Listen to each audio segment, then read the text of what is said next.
रामकृष्ण हरी. मराठी अर्थासहित श्री ज्ञानेश्वरी वाचन. सार्थ श्री ज्ञानेश्वरी. अध्याय 4. ज्ञान कर्म संन्यास योग. भाग 1.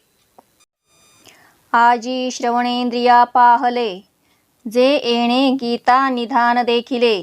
आता स्वप्नची हे तुकले, साचा सरिसे.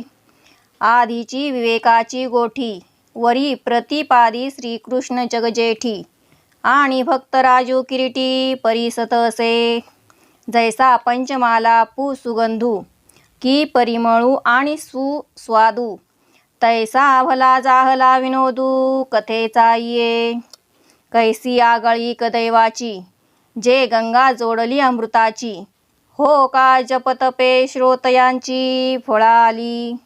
आता इंद्रिय जात आघवे, तीही श्रवणाचे घर रिघावे. मग संवाद सुख भोगावे, गीताख्य हे. हा अतिसो अतिप्रसंगे, सांडूनी कथाची ते सांगे.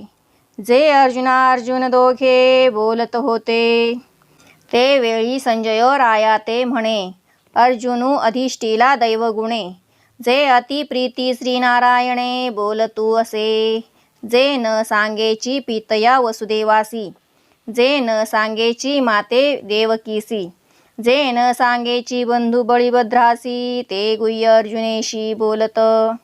देवी लक्ष्मी एवढी जवळीक, परी तेही न देखे या प्रेमाचे सुख. आजी कृष्ण स्नेहाचे बीक, या तेची आथी. सनकादिकांची या आशा, वाढी नल्या होतिया कीर बहुवशा. परी त्याही येणे माने यशा, येतीची ना.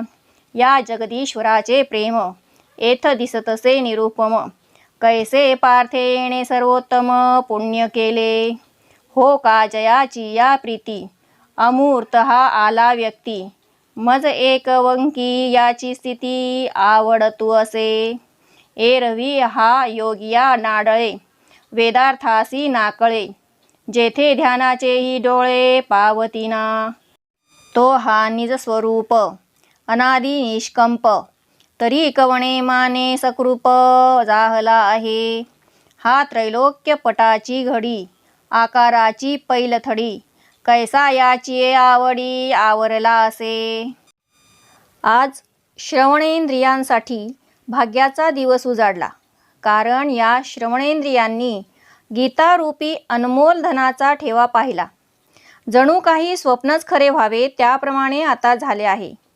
आधीच ही विवेकाची कथा, त्यामध्ये जगजेठी श्रीकृष्ण प्रतिपादन करणारे आणि भक्तराज अर्जुन ऐकणारा आहे. जसा पंचम स्वर, सुगंध, घमघमाट सुटलेले रुचकर मिष्टान्न हे सर्व एकत्र आल्यावर त्यापासून आनंद प्राप्त होतो, त्याप्रमाणे या कथेतून अलौकिक आनंद प्राप्त होत आहे. या भाग्याचे श्रेष्ठत्व काय वर्णन करावे की ज्यामुळे जणू काही अमृताची गंगाच श्रोत्यांच्याकडे वळली आहे, किंवा श्रोत्यांनी अनेक जन्मात केलेली जप तपे अनुष्ठाने फळाला आली आहेत. आता सर्व इंद्रिय समुदायांनी आपापले विषय सोडावेत आणि एका श्रवणेंद्रियाच्या घरी यावे आणि कृष्ण अर्जुन संवादरूपी गीतेचे सुख भोगावे. श्रोते म्हणाले, ज्ञानेश्वरा, हे तुमचे बोलणे पुरे करा आणि श्रीकृष्ण अर्जुन या दोघांमध्ये जो सुखसंवाद झाला तो आम्हाला सांगा. ज्ञानेश्वर श्रोत्यांना सांगतात. त्यावेळी संजय धृतराष्ट्रास म्हणाला, खरोखर भाग्याने अर्जुनाचा आश्रय केला आहे. कारण अतिप्रेमाने नारायण श्रीकृष्ण अर्जुनाशी बोलत आहेत. जे गुह्य पिताश्री वसुदेवांना सांगितले नाही, माताश्री देवकीला सांगितले नाही, बंधुराज बलरामाला सांगितले नाही, ते रहस्य श्रीकृष्ण अर्जुनाला सांगत आहेत. सदैव जवळ असणारी लक्ष्मीदेवी, तिलाही ज्या प्रेमसुखाचा लाभ झाला नाही, त्या श्रीकृष्णा प्रेमाचा सुकाळ या अर्जुनाकरिता आहे. आपण श्रीकृष्णाशी सुखसंवाद करावा अशी सनकादिकांची इच्छा खूप दिवसापासून होती.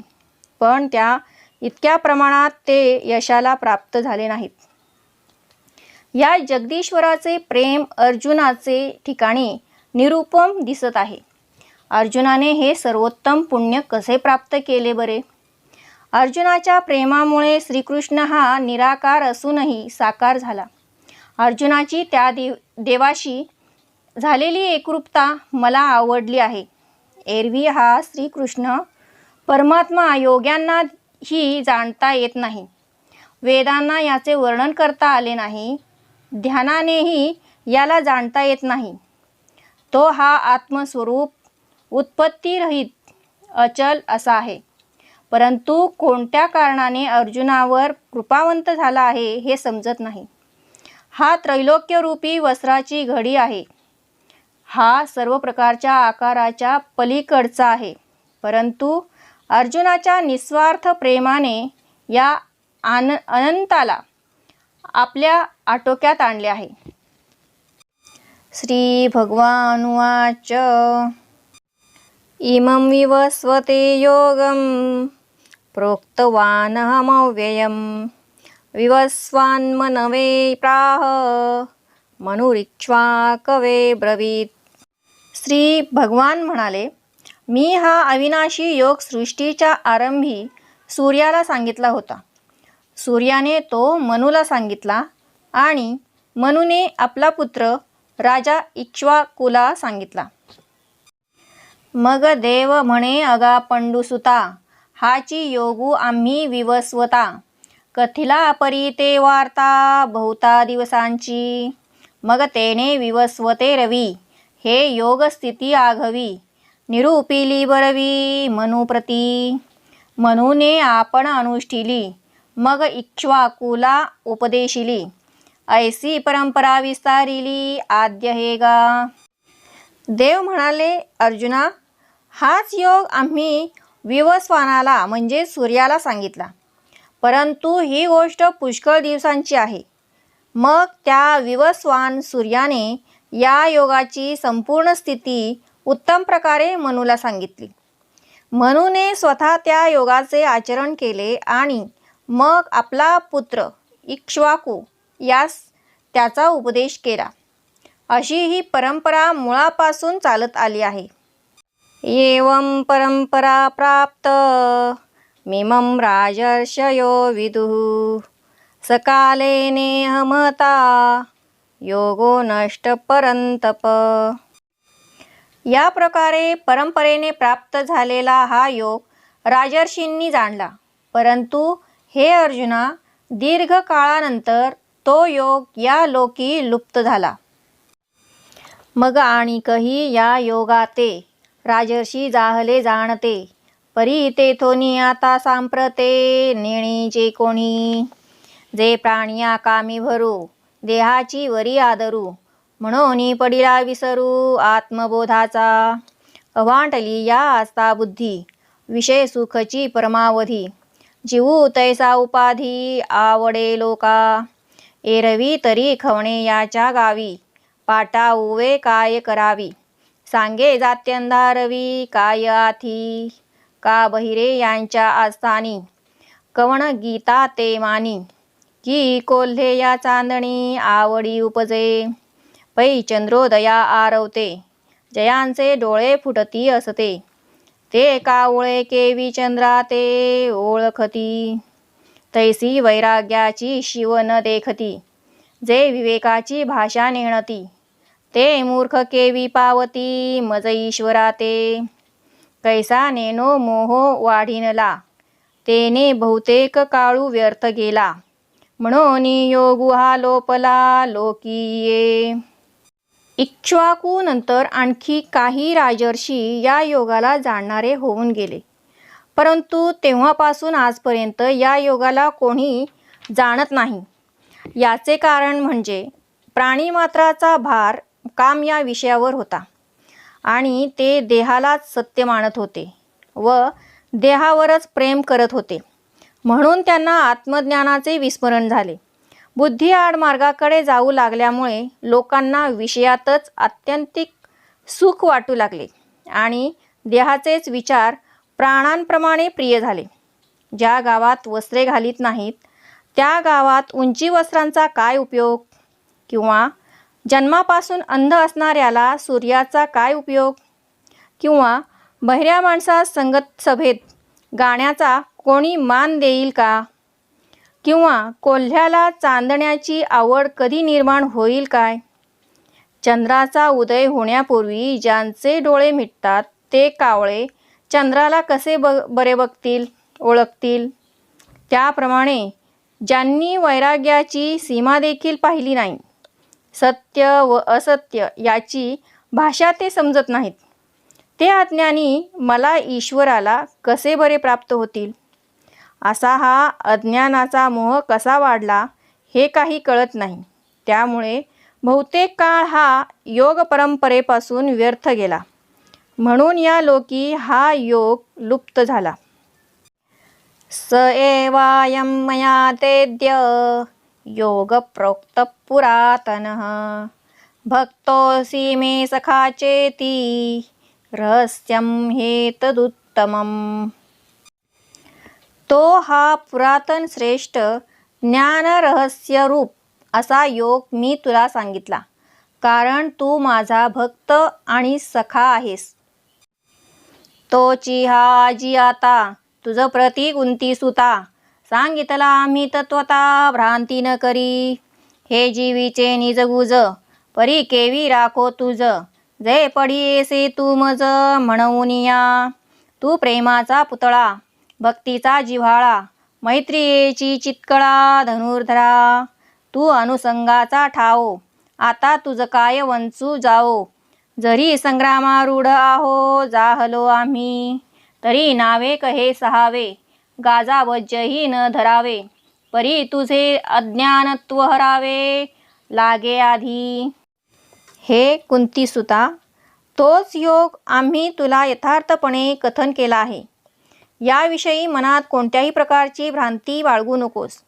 हा योग म्हणजे माझ्या हृदयातील विशेष गुह्य आहे, परंतु हा योग तुझ्यापासून गुप्त कसा ठेवू शकेन?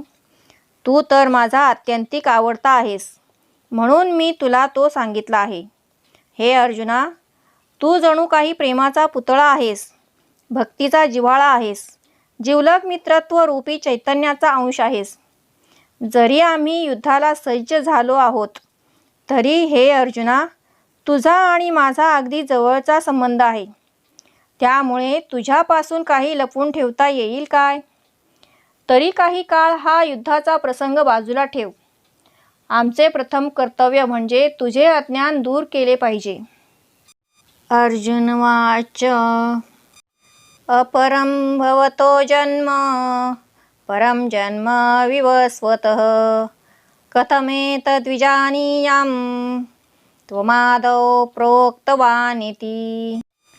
अर्जुन म्हणाला, हे देवा, आपला जन्म आधुनिक काळातला आहे आणि सूर्याचा जन्म तर अतिशय प्राचीन आहे. त्यामुळे सृष्टीच्या आरंभी हा योग तू सांगितला होतास हे मी कसे बरे जाणावे? तव अर्जुन म्हणे हरी, माय आपुले याचा स्नेहो करी. एथ विस्मयो काय उधारी कृपानिधी. तू संसार श्रांतांची सावली, अनाथा जीवांची माऊली. आमुते कीर प्रसवली तुझीच कृपा. देवा पांगुळ एका देवीजे, जरी जन्मोनी जोजारू साहिजे. हे बोलो काय तुझे तुझची पुढा. आता पुसेन जे मी काही, तेथ निके चित्त देई. तेवीची देवे कोपावे ना काही, बोला ऐका. तरी मागील जे वार्ता तुवा सांगितली होती अनंता. ते नावे कमज चित्ता मानेची ना. जे तो विवस्वतू म्हणजे काही, ऐसे हे वडिलां ठाऊवे नाही. तरी तुवाची केवी पाही उपदेशीला. तो आई की जे बहुता काळांचा, आणि तू तव श्रीकृष्ण सापेचा. म्हणून गाये मातूचा विसंवादू. देवीची देवा चरित्र तुझे, आपण काहीची नेणिजे. हे लटिके केवी म्हणिजे एकी हेळा. परी हेची मातू आघवी, मी परी असे ऐशी सांगावी. जे तुवाची तया रवी केवी उपदेशू केला. त्यावेळी अर्जुन म्हणाला, हे कृपानिधी श्रीहरी, आई आपल्या मुलावर प्रेम करते यात आश्चर्य ते काय? आणि तू तर संसारश्रमाने दमलेल्या जीवांची सावली आहेस, अनाथ जीवांची मातोश्री आहेस आणि खरोखर तुझ्या कृपेच्या वर्षावानेच आमचा जन्म झाला आहे. हे देवा, आईच्या पोटी एखाद्या पांगळ्या मुलाचा जन्म झाला तर त्याच्या जन्मापासून आईला त्रास सोसावा लागतो, हे सर्व तुम्ही जाणता. तर मग ह्या सर्व गोष्टी तुझ्यासमोर बोलून दाखवाव्यात काय?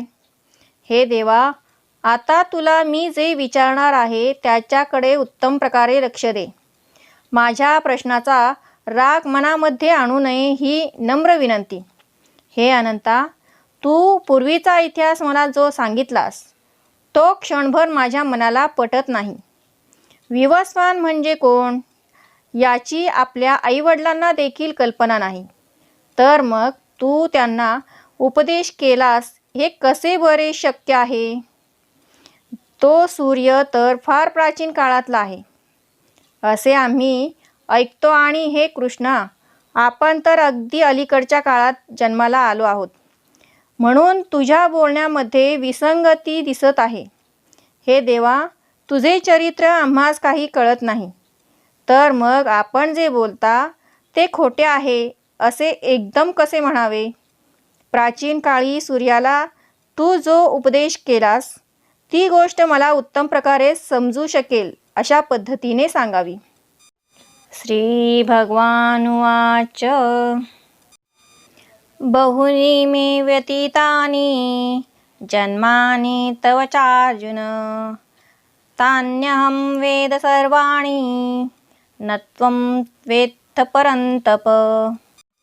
श्री भगवान म्हणाले, हे अर्जुना, माझे व तुझे पुष्कळ जन्म होऊन गेले आहेत, त्या सर्वांना मी जाणतो, परंतु अर्जुना, तू मात्र जाणत नाहीस. तव श्रीकृष्ण म्हणे पंडुसुता, तो विवस्वतू जै होता, तै आम्ही नसो ऐसी चित्ता भ्रांती जरी तुझ, तरी तू गा हे नेणसी पै जन्मे आम्हा तुम्हासी, बहुते गेली परी न स्मरती आपुली तू, मी जेणे जेणे अवसरे जे जे होनी अवतरे, ते समस्त ही मज स्मरे धनुर्धरा. त्यावेळी श्रीकृष्ण म्हणाले, हे अर्जुना, ज्या काळी तो विवस्वान होता त्या काळी आम्ही नव्हतो, अशी जर तुझ्या मनामध्ये भ्रांती निर्माण झाली असेल तर तुला हे माहीत नाही की माझे आणि तुझे आजपर्यंत पुष्कळ जन्म झाले आहेत, परंतु तुला आपल्या गतजन्मांचे स्मरण नाही. हे अर्जुना, मी ज्या ज्या वेळेस जे जे अवतार धारण केले त्या सर्व अवतारांचे मला स्मरण आहे. अजोऽपि सन्निव्यायात्मा भूतानामीश्वरोऽपि सन् प्रकृतिं स्वामधिष्ठाय संभवाम्यात्ममायया. मी अविनाशी स्वरूप अजन्मा असून देखील सर्व भूतमात्रांचा ईश्वर असून सुद्धा आपल्या प्रकृतीला वश करून मी योगमायेने प्रकट होत असतो. म्हणून हे आगवे मागील मज आठवे, मी अजूही परिसंभवे प्रकृती योगे, माझे अव्ययत्व तरी न नसे, परी होणे जाणे एक दिसे, ते प्रतिबिंबे मायावशे माझ्याची ठाई, माझी स्वतंत्रता तरी न मोडे, परी कर्माधीनू ऐसा आवडे, तेही भ्रांती बुद्धी तरी घडे, एरवी नाही की एकची दिसे दुसरे, ते दर्पणाचेनी आधारे, एरवी काय वस्तू विचारे, दुजे आहे तैसा अमूर्तची मी किरटी, परी प्रकृती जय अधिष्ठी, तै साकारपणे नटनटी कार्या लागी. मी सच्चिदानंद आहे, म्हणून मला मागील सर्व गोष्टींचे स्मरण होते. मी जन्मरहित आहे, तरी पण मायेच्या योगाने मी अवतार धारण करत असतो. माझे आध्यात्मिक अविनाशीत्व तर कधीही नाहीसे होत नाही, परंतु अवतार घेणे आणि तो अवतार संपविणे हा जो प्रकार दिसतो तो माझ्या शुद्ध स्वरूपाच्या ठिकाणी मायेमुळे भासमान होतो. माझे स्वातंत्र्य तर कधीही नष्ट होत नाही. मी कर्माच्या अधीन आहे असे जे दिसते ते भ्रांतीमुळे होय, परंतु खरोखर तसे काही नाही. एकच वस्तू आरशामुळे दोन ठिकाणी दिसू लागते. एरवी वस्तुस्थितीचा सूक्ष्म विचार केला तर दुसरी वस्तू आहे काय? त्याप्रमाणे हे अर्जुना, मी निराकारच आहे. परंतु ज्यावेळी मी प्रकृतीचा आश्रय घेतो त्यावेळी धर्मकार्यासाठी मी सगुण रूपाच्या वेशाने नटत असतो. यदा यदा हि धर्मस्य ग्लानिर्भवति भारत अभ्युत्थानमधर्मस्य तदात्मानं सृजाम्यहम्. हे भरतवंशी अर्जुना, जेव्हा जेव्हा धर्माला ग्लानी येते आणि अधर्म वाढतो तेव्हा तेव्हा मी अवतार घेतो. जे धर्म जात आघवे युगायुगी म्या रक्षावे, ऐसा ओघू हा स्वभावे आद्य असे. म्हणून अजत्व परते ठेवी, मी अव्यक्तपणही नाठवी. जे वेळी धर्माते अभिभवी अधर्मो हा. धर्माच्या संपूर्ण स्वरूपाचे प्रत्येक युगात मी रक्षण करावे असा हा क्रम स्वभावताच जगाच्या आरंभापासून चालत आलेला आहे.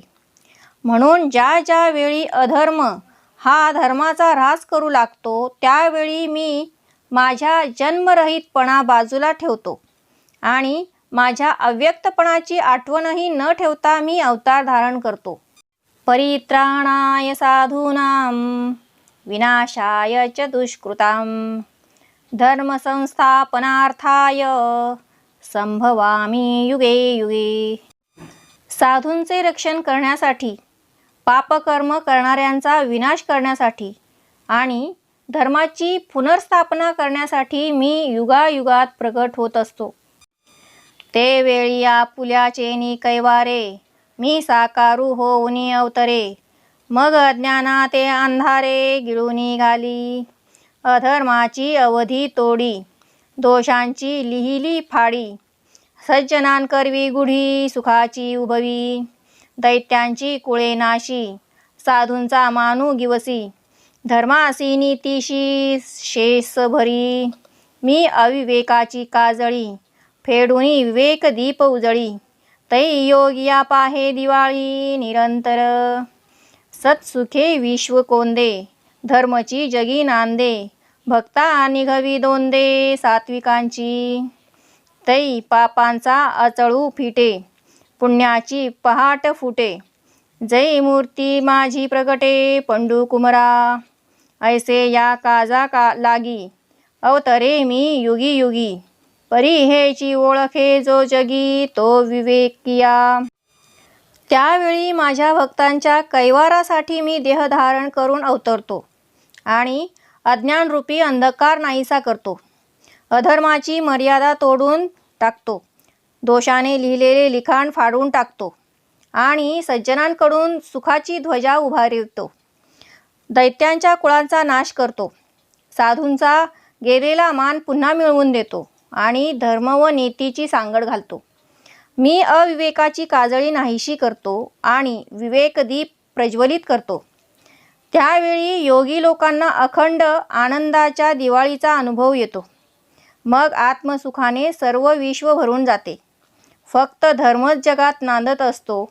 भक्तांच्या हृदयात सात्विकतेने भरते येते.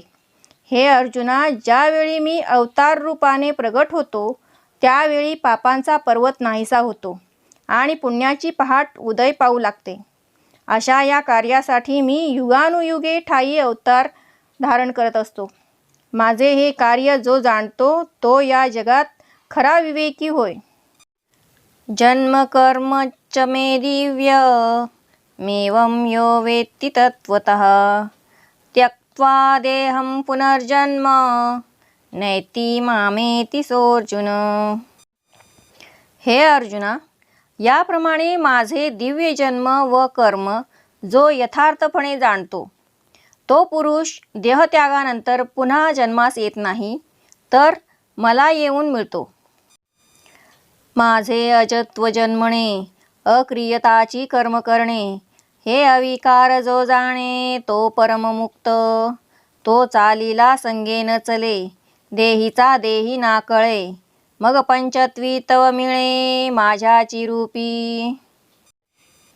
मी उत्पत्तीरहित असूनही माझे जन्म घेणे आणि निष्क्रिय असूनही कर्म करणे हे अविकार स्वरूप जो जाणतो तो परममुक्त आहे. तो इंद्रियाने कर्म करीत असला तरी कोणत्याही प्रकारच्या आसक्तीने बांधला जात नाही. देहरूपाने असला तरी देहभावाने बद्ध होत नाही. त्याचा देह ज्यावेळी पंचतत्वांत विलीन होतो त्यावेळी तो माझ्या स्वरूपी एकरूप होतो.